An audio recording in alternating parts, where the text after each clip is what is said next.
Ya, puji Tuhan, Bapak Ibu Saudara-saudari semuanya, Shalom.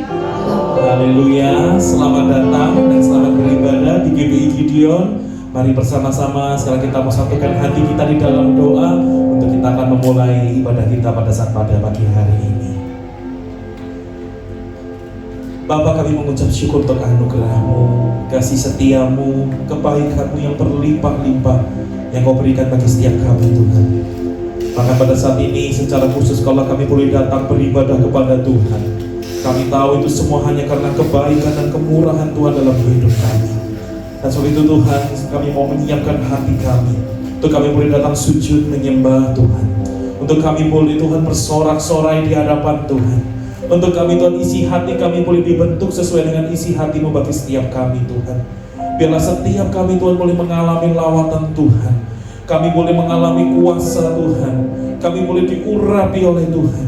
Bahkan kekudusan Tuhan memenuhi setiap kami, melayakkan kami untuk kami boleh datang beribadah kepada-Mu Tuhan. Terima kasih Tuhan, terima kasih. Dengan penuh ucapan syukur kami mau buka ibadah kami. Hanya di dalam nama Tuhan Yesus Kristus kami mau mulai ibadah kami. Haleluya, amin. Shalom, selamat pagi Bapak Ibu Saudaraku yang dikasihi Tuhan, puji nama Tuhan. Bersyukur pagi hari ini bersama-sama kita boleh hadir dalam persekutuan bersama di dalam hadirat Tuhan. Biarlah pagi hari ini kita mau persembahkan nyanyian, pujian, penyembahan yang terbaik buat Tuhan kita dari dalam hati kita. Sebab Engkau ya Tuhan yang membuat hidupku berharga. Kau buat hidup kami bernilai ya Tuhan. Semuanya karena-Mu.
Kami merenungkan kebaikan-Mu Tuhan.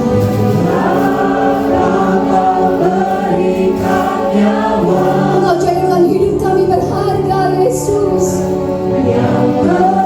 Dan kami mau persembahkan yang terbaik bagi-Mu.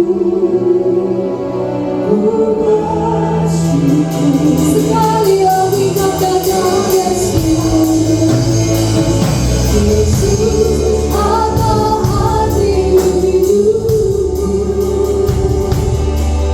Bila Kau tak berikan nyawa-Mu yang terbaik, tersedia bagiku. Ku bersyukur atas kasih sekali lagi dan seluruh Yesus. Yesus, apa arti hidupku? Menyembah-Mu Yesus. Kau tak berikan nyawa-Mu yang terbaik, tersedia bagiku. Ku bersyukur atas kasih karunia. Kami bersyukur, ku bersyukur atas kasih karunia. Kami bersyukur, atas kasih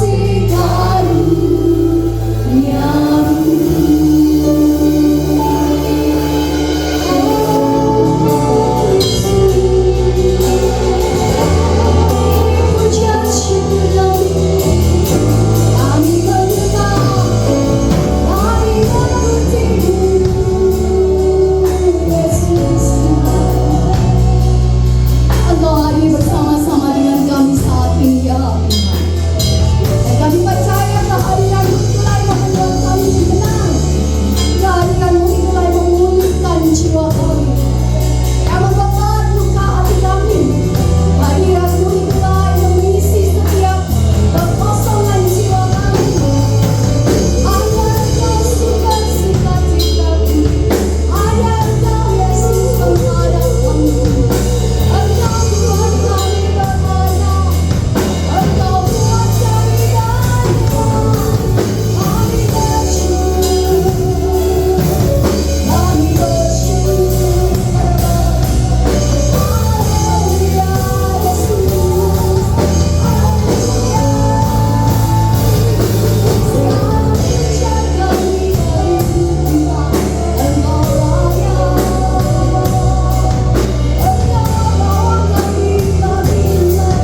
Kami sayang pada lagi. Kau yang telah hati kami, ya Yesus. Kami bawa hidup kami yang terbaik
Mari jemaat Tuhan, mari gereja Tuhan.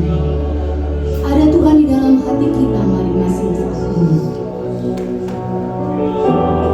Biarlah kita boleh dibawanya semakin dekat dalam hadirat-Nya. Itu yang jadi rindu kita. Itu yang jadi doa kita. Di mana Tuhan ada, kita pun ada. Oh Yesus, ini kerinduan.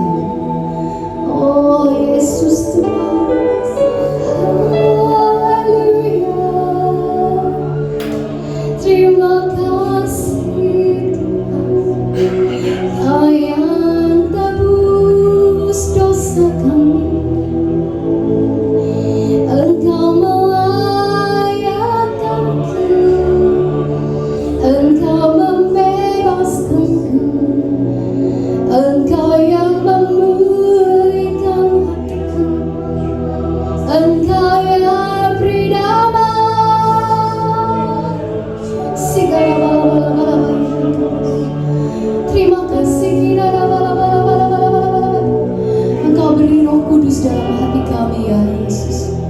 Engkau beri Roh Kudus di dalam hati kami penuh ya Tuhan. Mari gunakan waktu ini Bapak Ibu Saudaraku, masuk lebih dalam lagi kami bawa hati kami Yesus, kami bawa hidup kami.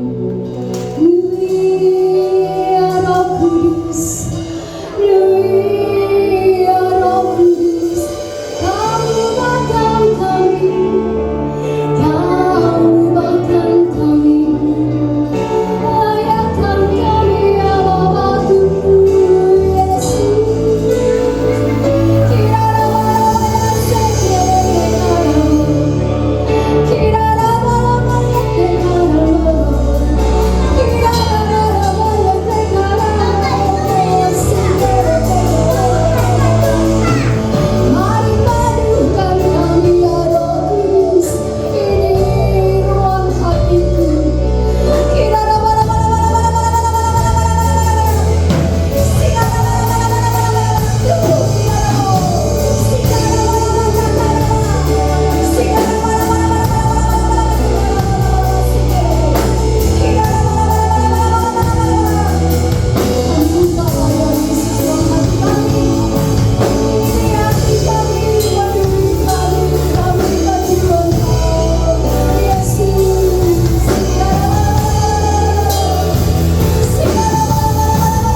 kasih setianya. Dan pada saat kita hadir di sini, kita bawa pujian di dalam hadirat yang kudus, di dalam halamannya yang mulia. Sebab hanya Dia yang patut menerima pujian dan sembah bagi kita. Amin saudara. Berikan serasa panggilan kita. Haleluya.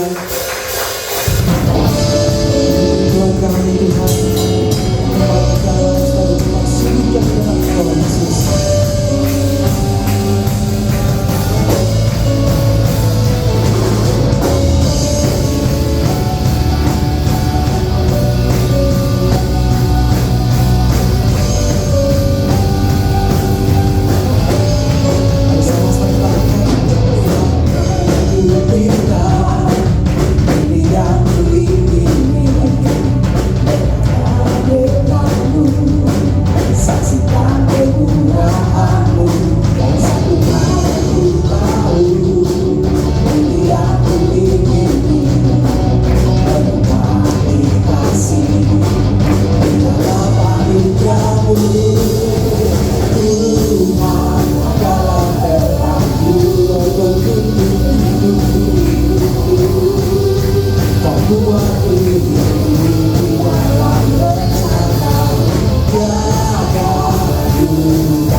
Sungguh ini bulan ketika Tuhan berada di kami sekali. Satu hal yang ku minta, ini yang ku ingini, kamu saksikan segala permohonanku. Satu hal yang ku tahu, ini yang ku ingini, berhati kasih. Tidak ada berubah.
perbuatan passion kita. Amin saudara.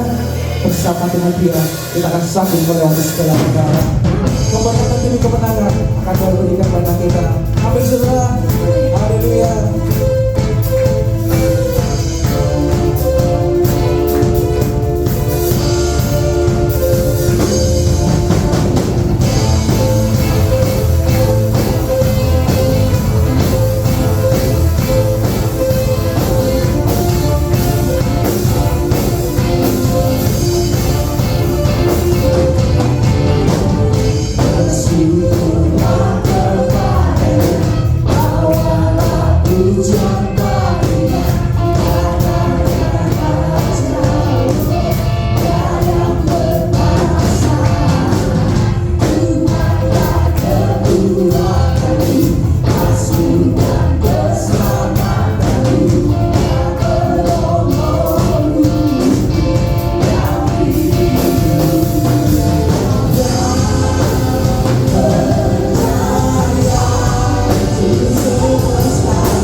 saudara.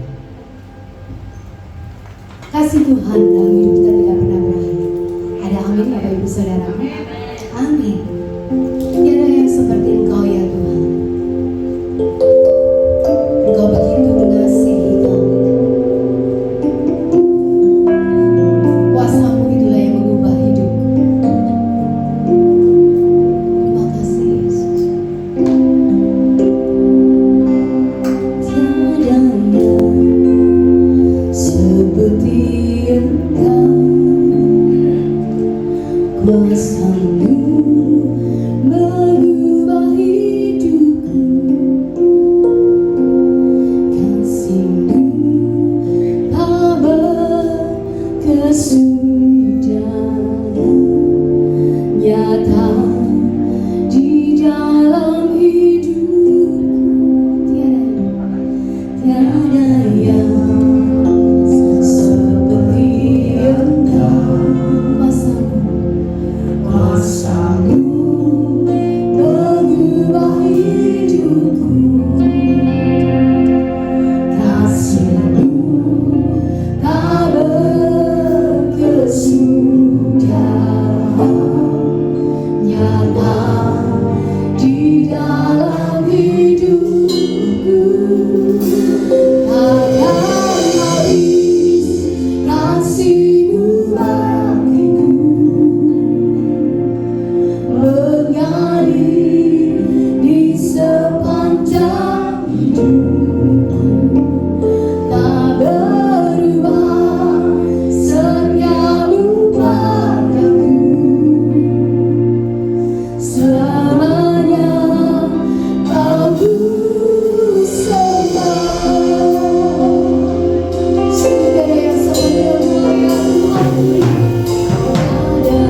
saja Tuhan, hanya oleh karena kasih setiamu kami boleh ada. Engkau telah mencari kami, menyelamatkan kami, dan mengubahkan hidup kami. Karena itu Bapa, kami siap. Bersabdalah di tengah-tengah kami, agar kami mengerti rencana Engkau dalam hidup kami. Kami bersyukur kami boleh mengagungkan Engkau, boleh menyembah Engkau di dalam roh dan kebenaran. Saatnya kami menyiapkan tanah hati kami yang terbaik. Bersabdalah kepada kami semuanya. Kami siap untuk mendengar suara-Mu, suara yang manis dan lembut, yang berbicara kepada kami. Di dalam nama Yesus Kristus, kami serahkan pemberitaan firman pada pagi hari ini. Haleluya. Amin. Silakan duduk.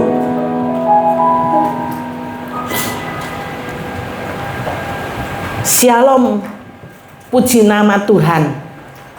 Tuhan kita begitu dahsyat. Sejak awal kita mengenangkan kasih setia Tuhan mengalir dan mengalir terus di dalam hidup kita, anak-anak Tuhan. Nah,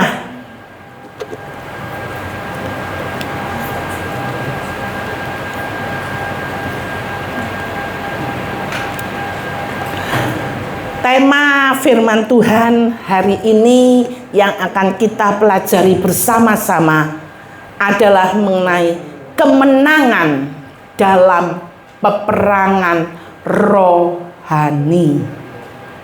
Nah, kata peperangan hari-hari akhir ini cukup gencar dibahas di sosial media, sosmed. Mungkin karena kita berada di Indonesia, rasanya tenang-tenang saja. Bagaimana andai kata kita ada di Iran, di Israel, dan sekitarnya. Nah, saya boleh mengutip bagaimana kisah dari seorang pemimpin rombongan yang tahun lalu menuju ke Israel. Dia melihat, wah, kali ini yang ikut rombongan ke Israel kok banyak yang sudah sepuh, banyak yang sudah tua. Bahkan ada yang usianya 80 tahun ikut ke Israel. Nah, setelah mendengar informasi bahwa Israel aman, mereka rombongan dari Jakarta ini menuju ke Israel.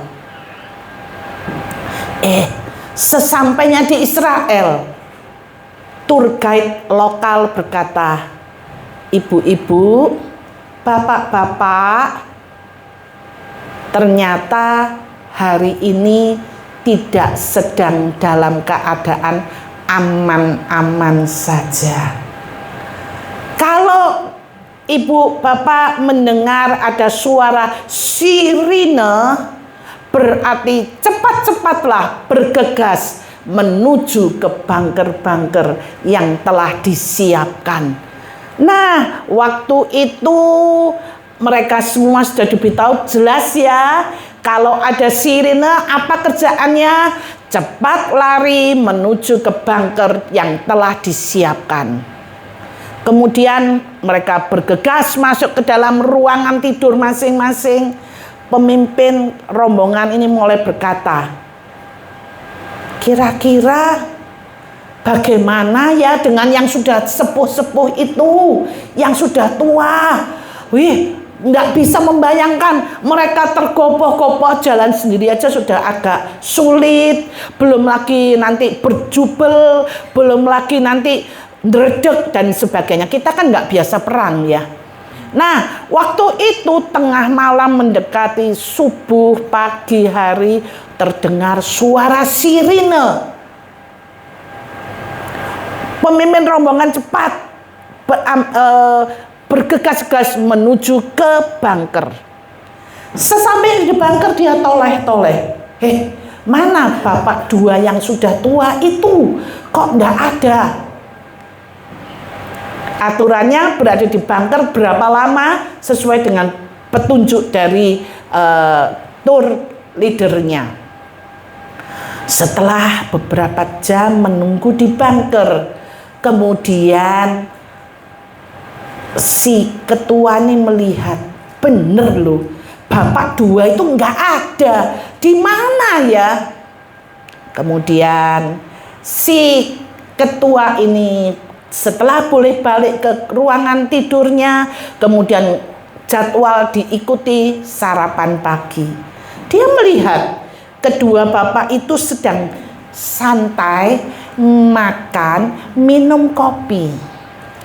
Terus dideketi, "Pak, apakah bapak mendengar suara sirine?" "Hah? Sirine? Enggak dengar." Oh, karena dia tidak sadar dengan pendengarannya, sehingga dia tidak peduli dengan suara apa itu. "Aku tidur nyenyak, Bu. Aku bisa tidur pules karena capek." Bahkan pagi-pagi sudah bingung cari kopi dan makan roti keju yang lezat. Oh, kalau tidak sadar itu bisa berbahaya besar. Nah, bagaimanakah dengan hidup kita? Kadangkala kita tiba-tiba ujuk-ujuknya hati jadi dingin karena telah kehilangan perasaan. Empati tidak ada. Peduli terhadap orang lain tidak ada. Mengapa hati jadi dingin? Tiba-tiba gampang marah, mudah tersinggung. Emosinya sangat cepat terpancing dengan hal-hal yang kecil-kecil. Kadangkala kita lihat tahu-tahu jatuh dalam dosa yang sama, mengulangi kesalahan demi kesalahan yang serupa. Contohnya, maaf kalau mungkin ada orang yang suka melihat pornografi. Dia berkata, "Aku akan segera melepaskannya. Aku akan berhenti total untuk melihatnya."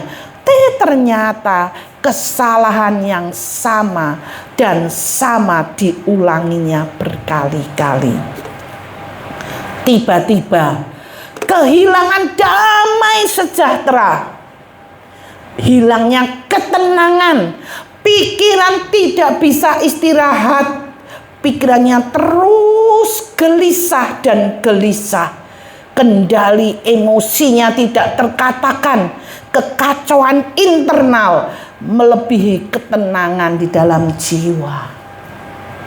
Bahkan kadang-kadang tiba-tiba relasi menjadi rusak. Hubungan antar pribadi tidak lagi harmonis, ditandai dengan konflik dan saling menyakiti. Kita akan berkata, "Mengapa hidup saya sekarang kok begini?" Ternyata karena saya sedang dalam peperangan rohani. Kabar baiknya, Tuhan memanggil kita semua bukan untuk kalah. Walaupun mungkin pernah kalah, tetapi tidak untuk kalah terus-menerus, tetapi hidup dalam kemenangan. Karena Tuhan kita, Tuhan Yesus Kristus sudah menang di atas kayu salib. Itulah yang memberikan kita kekuatan untuk menerima kemenangan. Bagaimana untuk kita semua bukan hanya kepada yang sudah lanjut usia maupun yang muda untuk bisa menerima kemenangan itu. Nah, sumber kemenangan tadi pujian dikatakan kekuatan dari Tuhan. Kekuatan manusia tidak sanggup, tidak cukup untuk menghalangi kuasa kegelapan itu. Tetapi Tuhan kita memberikan kekuatan ekstra agar kita semua sanggup mengatasi peperangan rohani itu. Tertulis di dalam Efesus, kitab atau surat Efesus ditulis oleh Rasul Paulus saat berada di penjara. Di penjara dia menulis surat kepada jemaat yang sangat dikasihi di Efesus.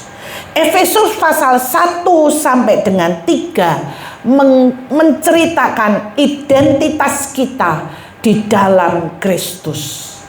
Kalau pasal 4 sampai 6, Efesus hanya 6 pasal ya.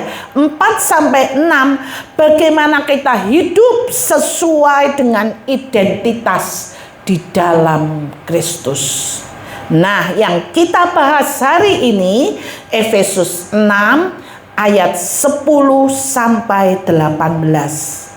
Penutup surat Paulus yang sangat penting artinya kepada orang-orang di Efesus. Sehingga kalau kita baca, kita baca ya, Efesus 6 ayat 10. Kita baca bersama-sama. 1, 2, 3. Akhirnya di dalam kekuatan kuasanya. Nah, kok kata pertama akhirnya? Memang ini surat ditulis. Mungkin bapak-bapak, ibu-ibu masih ingat ya, zaman surat-suratan. Kalau anak sekarang mungkin sudah tidak pernah ya. Nggak pernah, nggak mode surat-suratan pakai amplop, pakai perangko, nggak musim. Tapi zaman kita ya Pak, masih muda dulu, surat-suratan. Kata-kata terakhir bilang apa?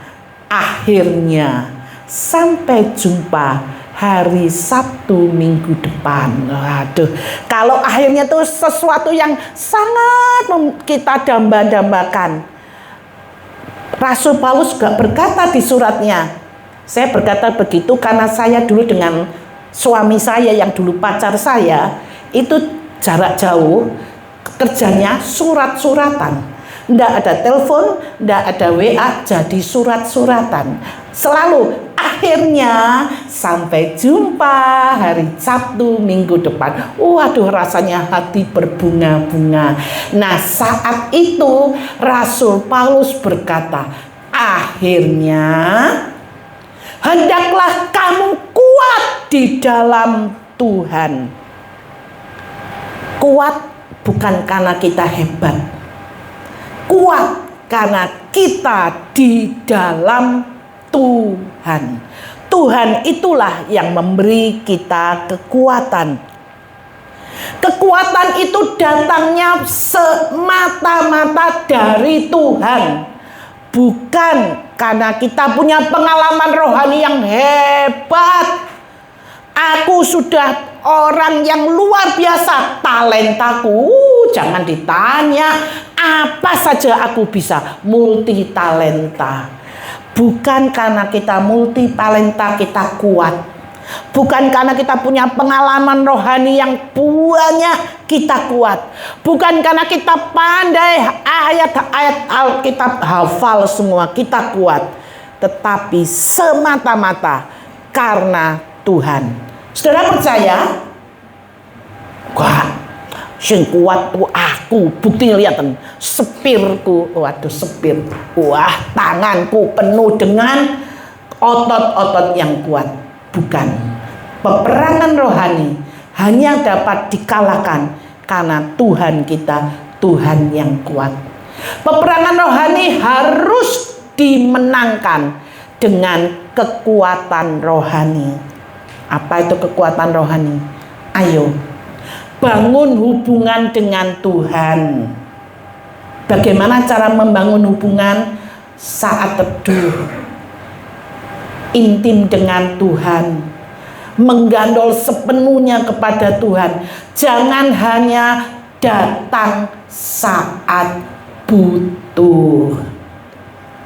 Contohnya bapak-bapak, ibu-ibu yang sudah punya anak besar, punya anak yang sudah ada serumah, kalau datang hanya saat butuh, oh lama-lama pergi tidur.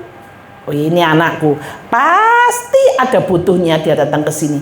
Karena kalau nggak butuh nggak pernah muncul, cuman guyon-guyon, cuman bawa tempe goreng, menjes, nggak pernah. Tapi kalau butuh, langsung mama. Nah, jangan kita seperti itu. Datang hanya saat butuh. Jadikan Tuhan sumber kekuatan setiap hari. Itulah sumber kemenangan. Berikutnya, yang kedua, musuh kita ternyata nyata. Musuh kita itu ada. Perang kalau nggak ada musuhnya itu namanya bukan perang ya. Perang itu harus punya musuh. Perang itu harus kita tahu siapa musuh kita. Musuh itu ada, nyata, tetapi tidak selalu terlihat.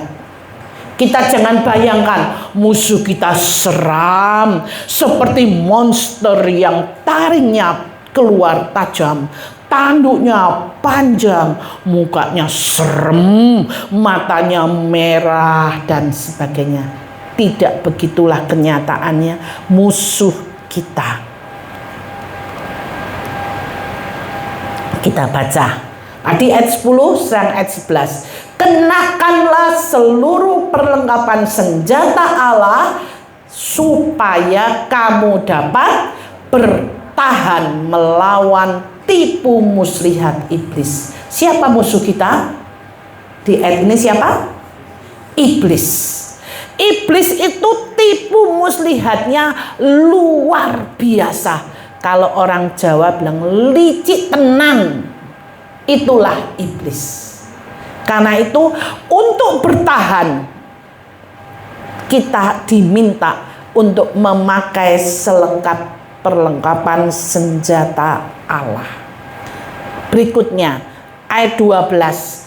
Karena perjuangan kita bukanlah melawan darah dan daging, tetapi melawan siapa? Pemerintah-pemerintah, melawan penguasa-penguasa, melawan penghulu-penghulu dunia yang gelap ini, bahkan melawan roh-roh jahat di udara. Pernah melihat roh jahat? Pernah melihat? Pernah merasakan? Pernah. Rasanya gimana? Merinding. Itulah roh-roh jahat. Berikutnya ayat 13. Sebab itu ambillah seluruh perlengkapan senjata Allah supaya kamu dapat mengadakan perlawanan. Tadi bertahan, perlawanan pada hari yang jahat ini dan tetap berdiri. Melawan, bertahan, dan tetap berdiri sesudah kamu menyelesaikan segala sesuatu.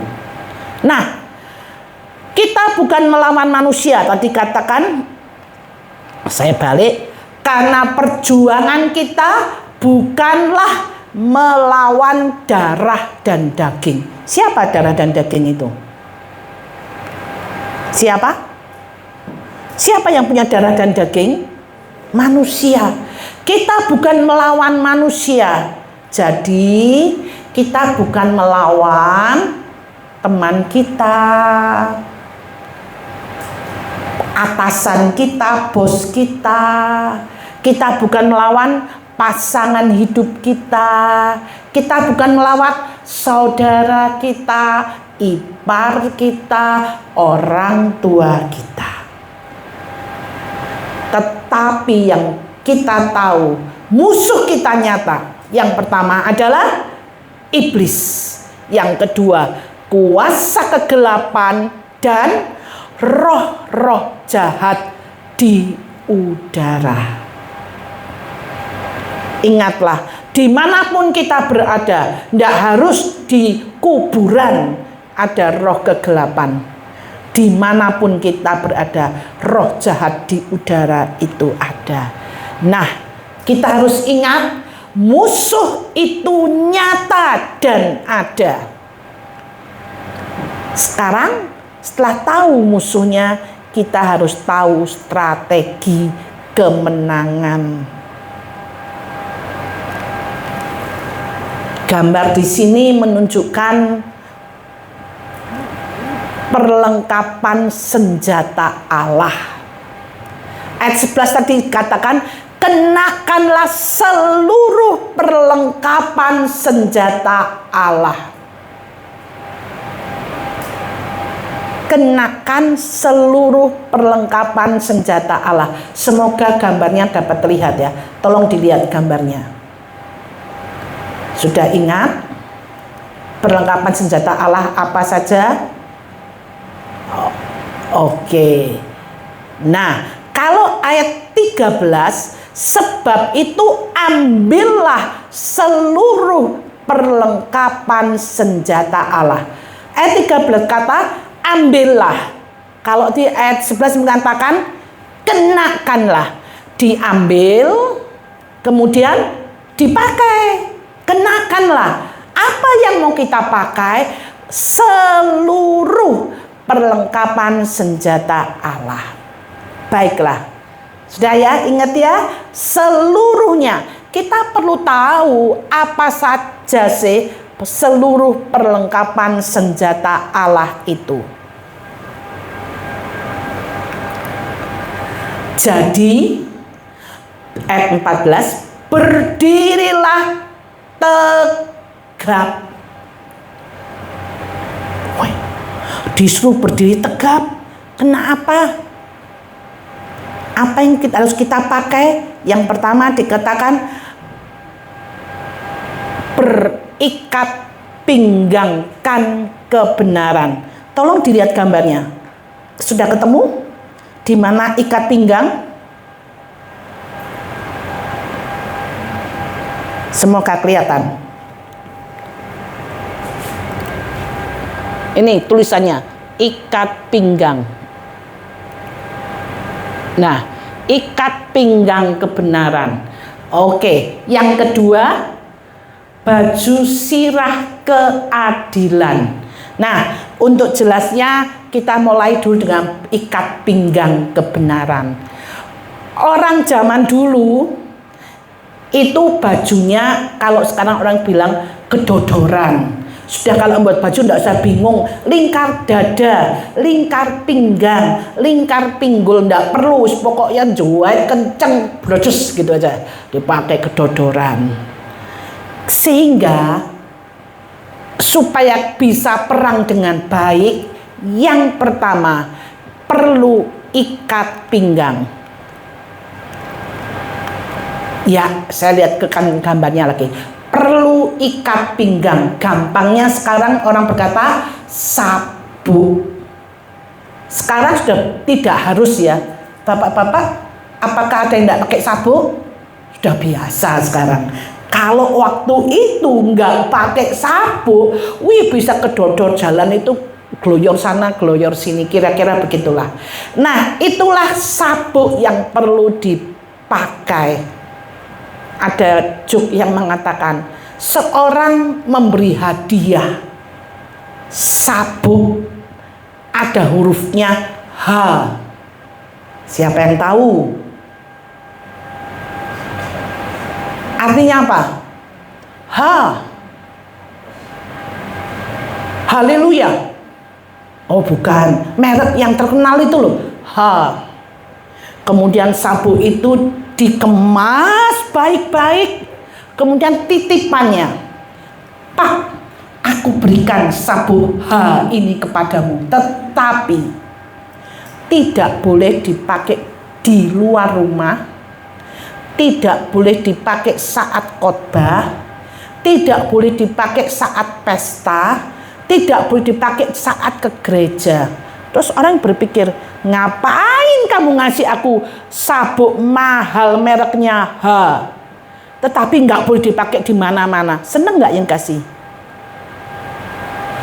Nah, saat ini kita tahu perlengkapan yang pertama adalah sabuk ikat pinggang kebenaran. Nah, ikat pinggang kebenaran itu artinya hidup jujur dan sesuai dengan apa? Firman Tuhan.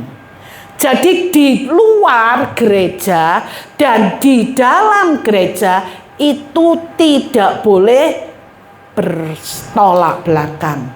Beberapa kali saya mendengarkan YouTube, kalau di gereja haleluya, puji Tuhan, sampai luar mulutnya dipakai untuk memaki-maki pegawainya, untuk menjelek-jelekkan pembantunya, dan bahkan lebih parah lagi mengadakan KDRT kepada istrinya, mengadakan perselingkuhan dengan pegawai-pegawainya. Itu namanya tidak pakai ikat pinggang kebenaran, karena apa yang di dalam dan di luar itu tidak sama. Hidup jujur baik saat saudara duduk manis di gereja maupun kelak saat di luar tetap sesuai firman Tuhan. Tanpa kebenaran hidup akan goyah. Yang kedua, pakai apa? Pakai baju sirah keadilan.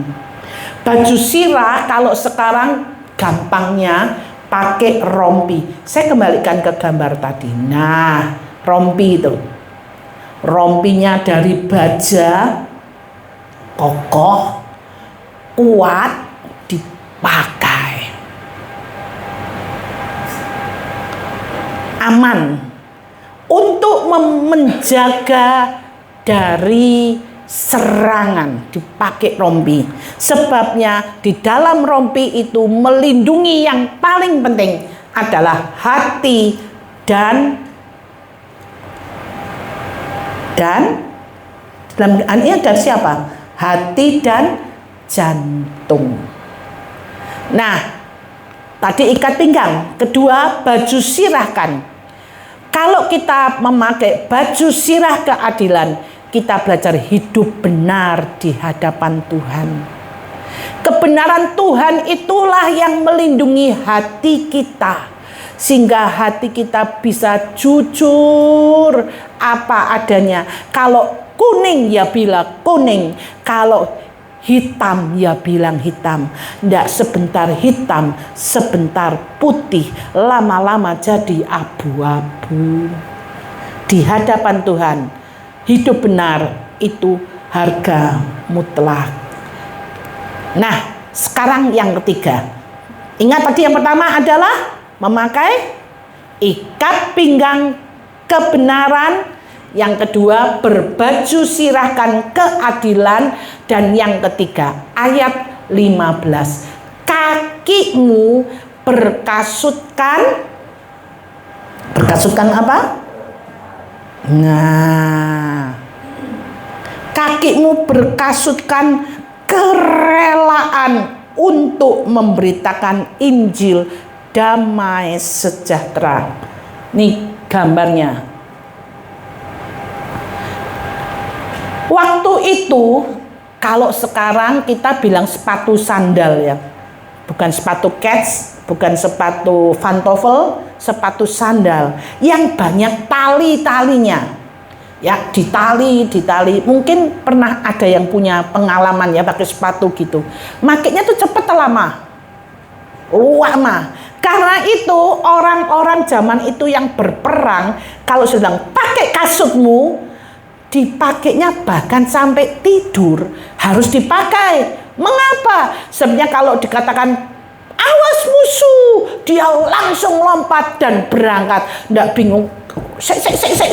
Pakai sepatu ketayu, wayo, ikatnya ndak bisa rapi dan ndak kuat, nanti copot gimana? Nah, pakailah selalu kasut kerelaan untuk memberitakan Injil Kristus yang penuh dengan damai sejahtera. Kasut kerelaan memberitakan Injil damai sejahtera. Hidup yang membawa damai. Kalau kita punya sahabat yang bisa membawa damai, rasanya di mana-mana ada dia, senang gitu. Kok rasanya kalau dia datang tuh sukacita. Tetapi kalau tidak bisa membawa damai, wah orang ini kena datang nyumpeki, membuat hati tidak senang. Tetapi kalau suka membawa damai, di mana-mana membawa damai, inilah kasut. Hidup aktif dalam pelayanan dan menyampaikan Injil. Injil adalah kabar baik. Tuhan sudah menderita, Tuhan sudah menolong dan menebus kita, lunas dibayar, katakan sudah selesai di atas kayu salib untuk kamu dan untuk saya. Orang yang punya damai, langkahnya stabil, nggak goyah, nggak membingungkan. Ayo kita pakai kasut kerelaan untuk memberitakan Injil sejahtera. Sudah ketiga ya, sekarang yang keempat. Dan dalam segala keadaan, pergunakanlah perisai iman, sebab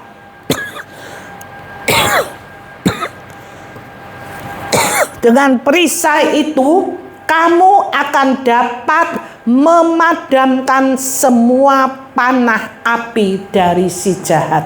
Gambarnya ini dilihat ya. Perisai. Ini perisainya. Kalau sekarang gampangnya tameng. Nah, tameng dari besi yang kuat.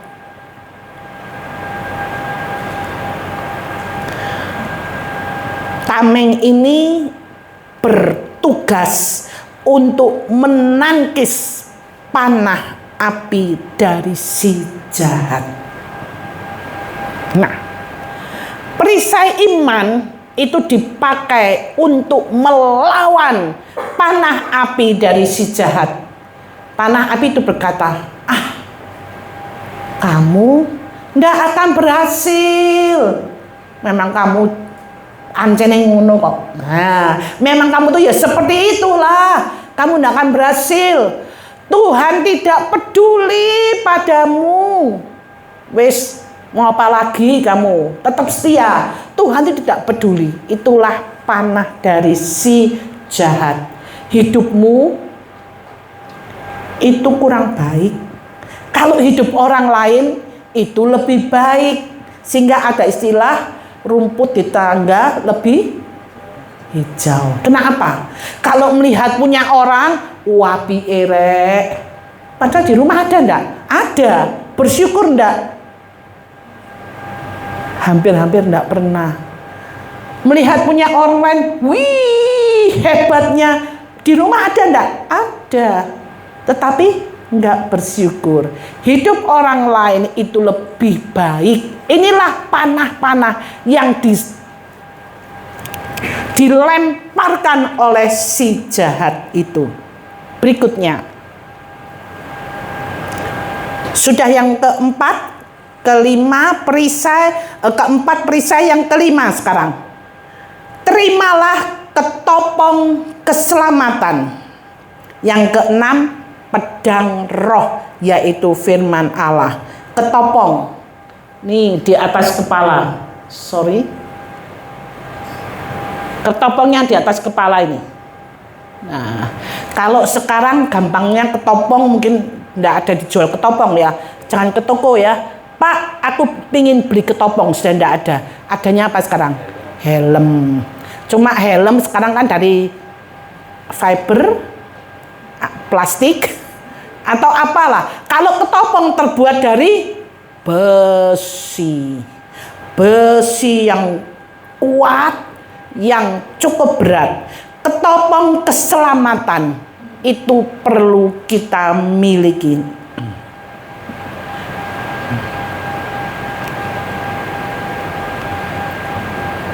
Sorry. Nah, ketopong keselamatan terutama untuk melindungi pikiran kita. Siapa yang sulit tidur?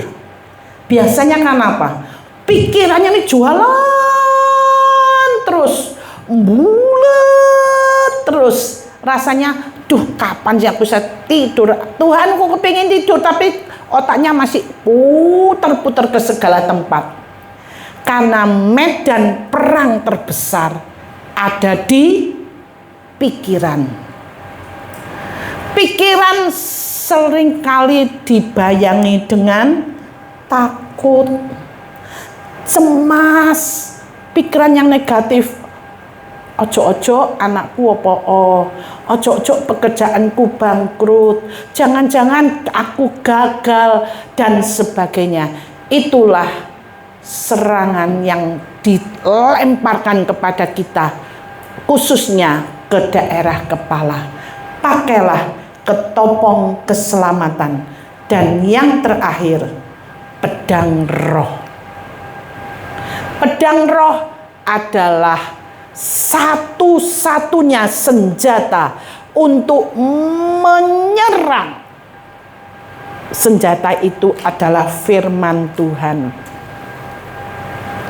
Saat Yesus dicobai oleh iblis, masih ingat ya? Setelah 40 hari berpuasa, iblis tidak menyerang menggunakan perasaan, tetapi iblis menggunakan firman Allah. Sehingga saat pertama kali iblis datang melihat Tuhan Yesus 40 hari lapar, kelihatan ada apa? Batu. Yesus, batu ini loh, ubahlah dengan ucapanmu, jadilah roti yang lezat. Bisa enggak? Bisa.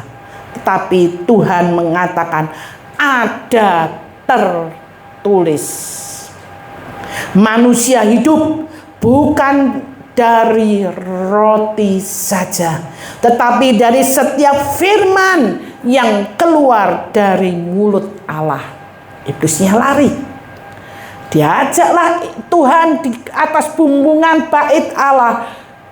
Tuhan, kalau kamu lompat ke bawah, saya yakin malaikat akan datang menatangkan tangannya yang kuat, menangkap tubuh Yesus sehingga tidak akan luka.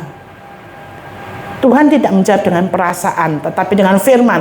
Ada tertulis, jangan engkau mencobai Tuhan Allahmu. Ketiga, Tuhan Yesus diajak ke atas bukit yang tinggi. Iblis berkata, Tuhan, lihat, bagus ya, dunia ini hebat, menarik, dan sangat indah. Yuk, kamu sembah sekali saja, akan kuberikan semua dunia ini kepadamu. Tuhan berkata, ada tertulis, engkau harus menyembah Tuhan Allahmu, dan hanya kepada Dia sajalah engkau berbakti.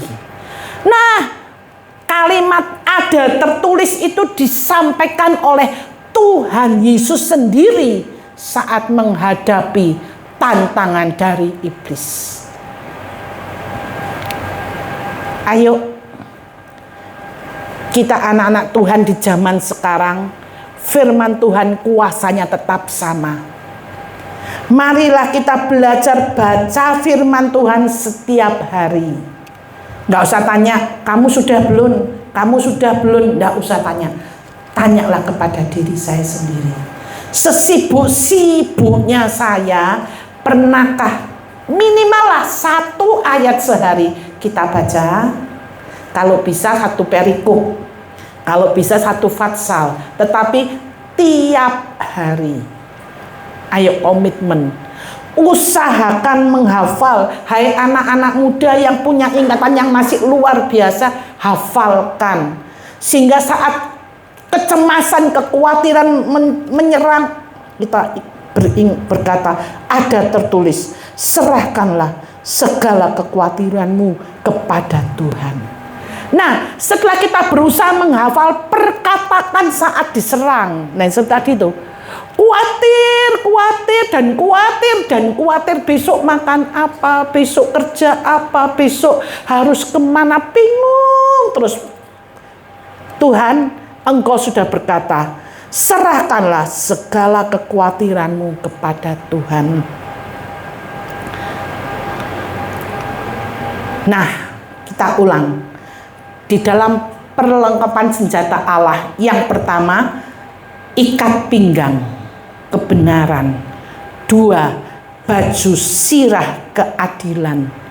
3, kasut memberitakan Injil damai sejahtera, memberitakan dengan hati yang rela. 4, perisai iman. 5, ketopong keselamatan.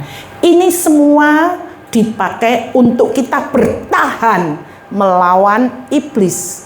Yang keenam, pedang roh yang panjang itu.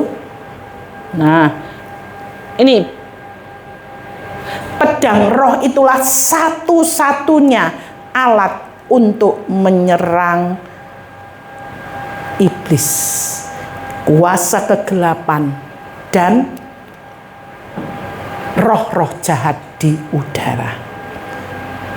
Kunci kemenangan selanjutnya tadi sudah dipakai seluruhnya, ayat 18, ayat terakhir, dalam segala doa dan permohonan berdoalah setiap waktu di dalam roh, dan berjaga-jagalah di dalam doamu dengan permohonan yang tidak putus-putusnya untuk segala orang kudus.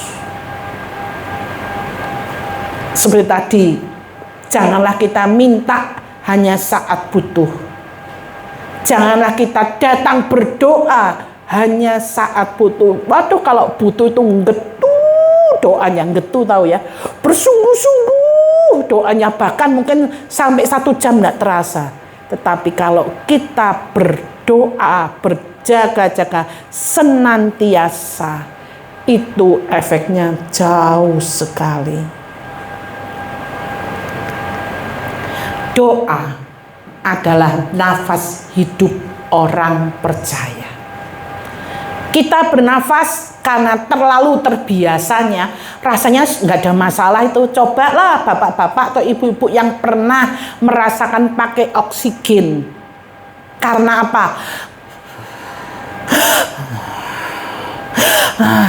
Setelah pulang dari rumah sakit, oksigen dibuka. Dia bilang, puji Tuhan, aku sudah tidak pakai oksigen.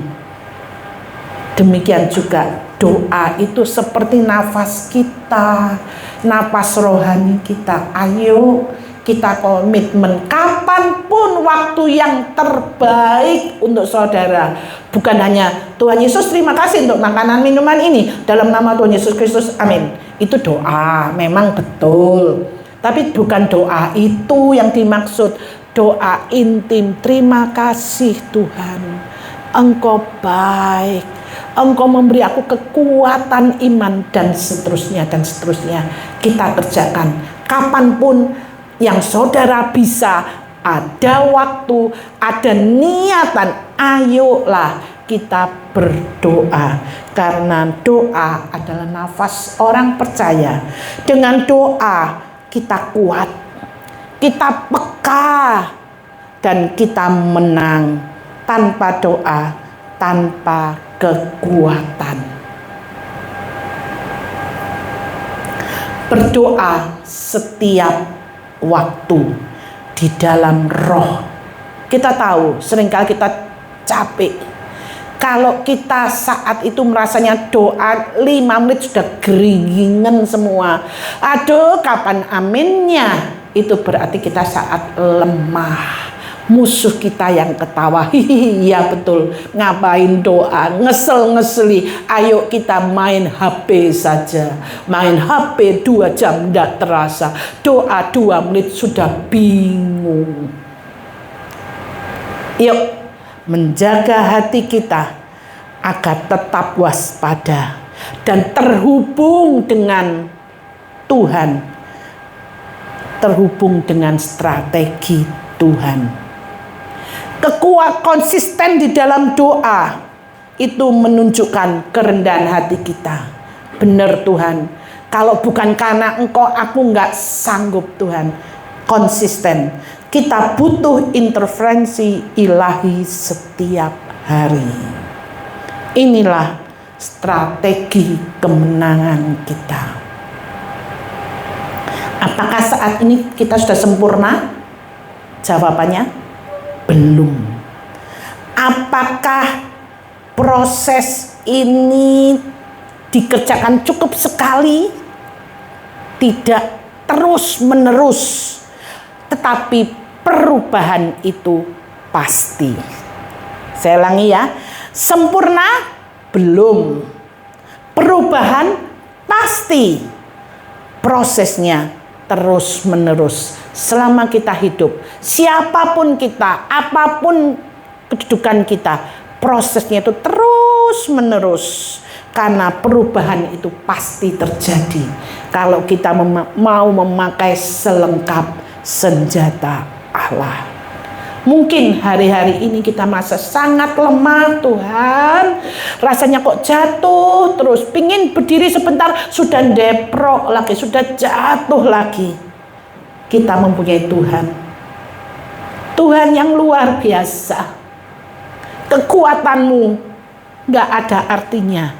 Kekuatan Tuhan itu yang menguatkan kamu. Ayo kita tahu bahwa musuh kita adalah semua yang jahat di udara. Kalau tanpa Tuhan kita tidak akan bisa menang. Saya undang para pemuji dan pemusik. Kita akan berkata, ketika aku lemah, aku butuh Engkau. Ketika aku jatuh, aku perlu Engkau memegang tanganku. Karena aku percaya peperangan rohani itu terjadi selama aku hidup. Aku ingin Tuhan jadi anak-Mu yang terus menerima kemenangan. Karena Tuhan sudah terlebih dahulu memberi kita kemenangan. Amin.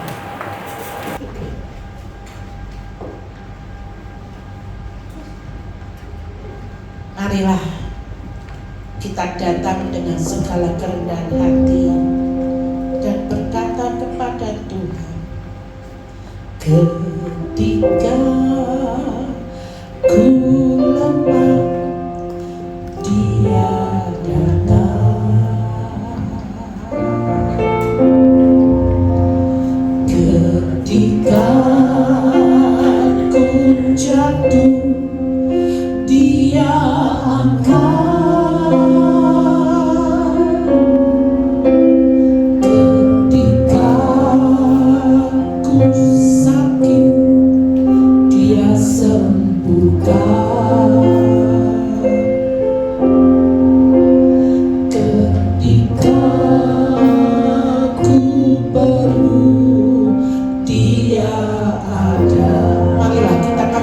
Ini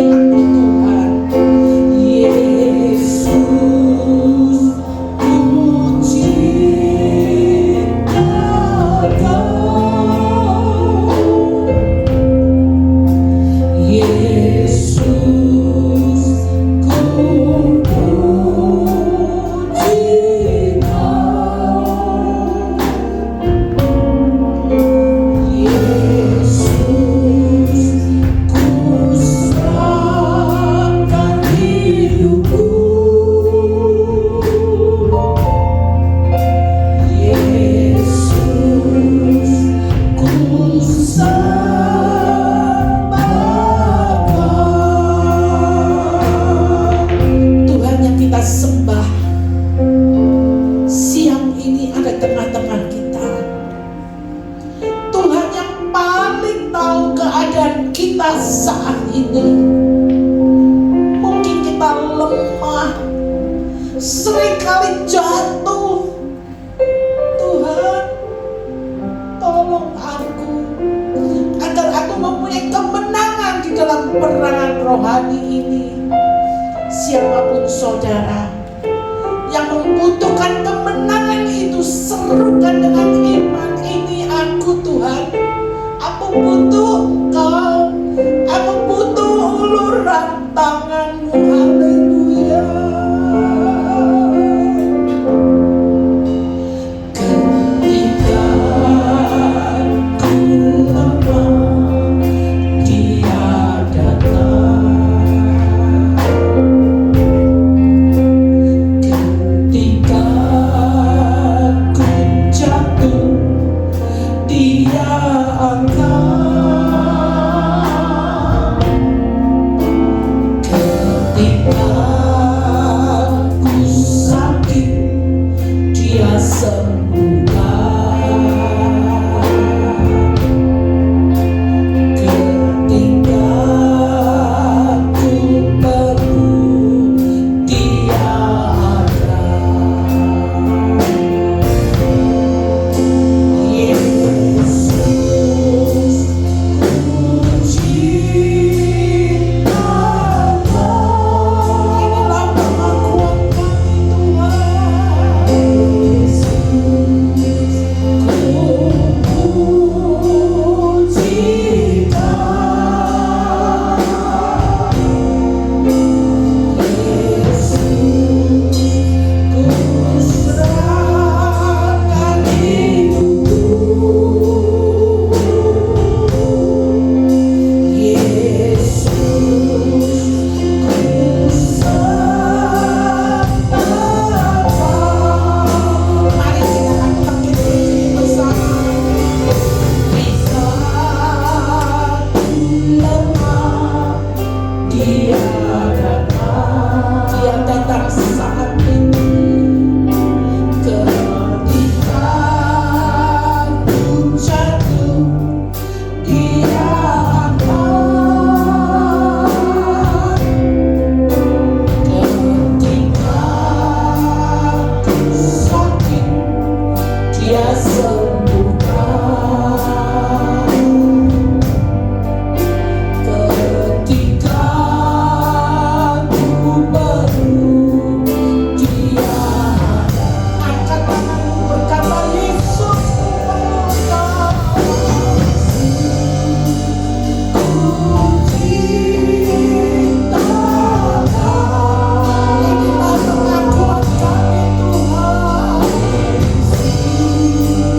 Ku puji Kau. Yesus, ku serahkan hidupku. Yesus, ku sembah Kau. Yesus, aku cinta. Yesus, puji Kau. Itulah pengakuan kami Tuhan.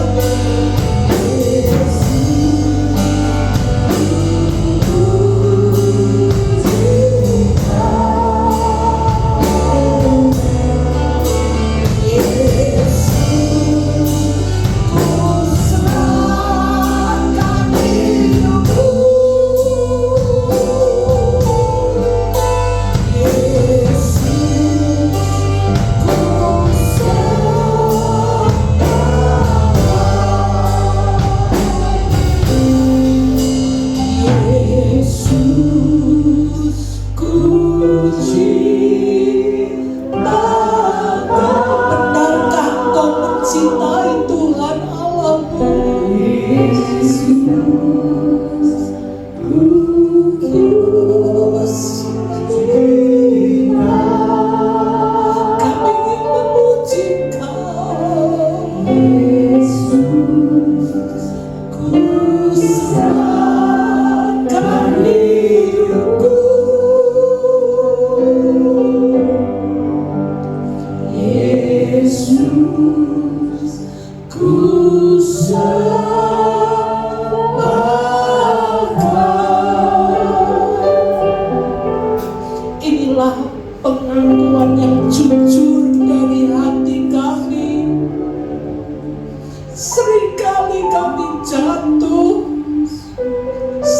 seringkali kami lemah Tuhan.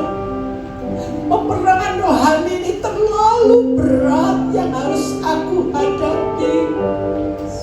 Tapi aku percaya ada Tuhan sebagai sumber kekuatan itu yang memampukan kami melihat Engkau sudah menang di atas kayu salib. Engkau memberikan bagian kemenangan itu buat kita semua. Karena musuh kita begitu luar biasanya.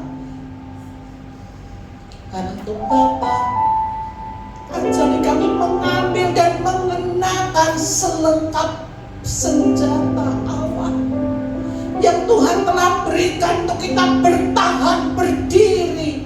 Bahkan kami boleh melihat firman Allah yang berkuasa itu bagaikan pedang roh yang akan menghancurkan segala benteng-benteng musuh. Terima kasih Bapa, terima kasih Tuhan. Kami akan pulang dengan sukacita karena kami tidak berjalan seorang diri. Walaupun tantangan begitu besar, kami punya Tuhan. Tuhan yang hidup, Tuhan yang penuh mengasihi. Terima kasih Tuhan. Walaupun firman Allah sudah berakhir, Roh Kudus tetap berbicara, menjelaskan kepada kami semua agar kami mempunyai kerinduan untuk hidup dekat dengan Tuhan. Memulai dengan ibadah, doa di dalam hati kami masing-masing, dalam rumah tangga kami masing-masing, supaya benar-benar kami bangkit, kami menang, kami kuat bersama dengan Tuhan. Terima kasih Tuhan. Kami percaya Engkau dengar seruan doa kami. Di dalam nama Yesus Kristus kami sudah berdoa. Amin.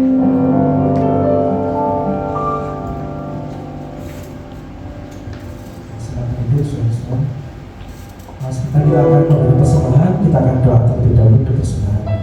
Ya Tuhan, kita syukur dan terima kasih Tuhan kalau pada siang hari ini Kau berikan kami firman-Mu Tuhan. Berikan kami kekuatan untuk melakukan setiap kebenaran firman-Mu supaya kami boleh semakin bertumbuh dalam mengenal akan Kau. Terlebih Tuhan, sebenarnya kami juga akan memiliki suatu kesempatan memberikan persembahan sebagai ucapan syukur kami Tuhan. Kami memberi persembahan kami dengan penuh sukacita. Layakan persembahan kami hanya untuk kemuliaan nama-Mu. Dalam nama Tuhan Yesus Kristus. Haleluya. Amin.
pada saat ini boleh kita lambaikan tangan kita, boleh kita berikan tepuk tangan sorak-sorai bagi Tuhan.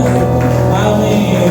Biarlah kita sepulang dari ibadah ini, ketika link ibadah online dibagi, kita bisa share ke banyak orang, dan terus kita ajak keluarga kita, teman-teman kita makin banyak boleh beribadah bersama-sama dengan kita minggu depan. Amin. Mari bersama-sama kita mau angkat tangan kita terima berkat Tuhan. Saat ini Tuhan, kami datang di hadapan-Mu. Sungguh kami mengucap syukur untuk kemenangan yang Tuhan beri bagi kami. Sebab itu jemaat Tuhan, biarlah kita semua boleh menjadi berkat dimanapun kita berada. Biarlah kita boleh menjadi terang dan garam dunia kemanapun Tuhan mengutus kita. Dan biarlah kita menerima berkat Tuhan yang terus memberikan kita kemenangan demi kemenangan itu. Biarlah kasih daripada Allah Bapa, cinta kasih daripada Tuhan Yesus Kristus, persekutuan dengan Roh Kudus menyertai kita mulai dari saat ini dan sampai selama-lamanya. Dalam nama Tuhan Yesus Kristus kita semua terima berkat Tuhan, sama-sama katakan amin. Selamat pulang, Tuhan Yesus memberkati.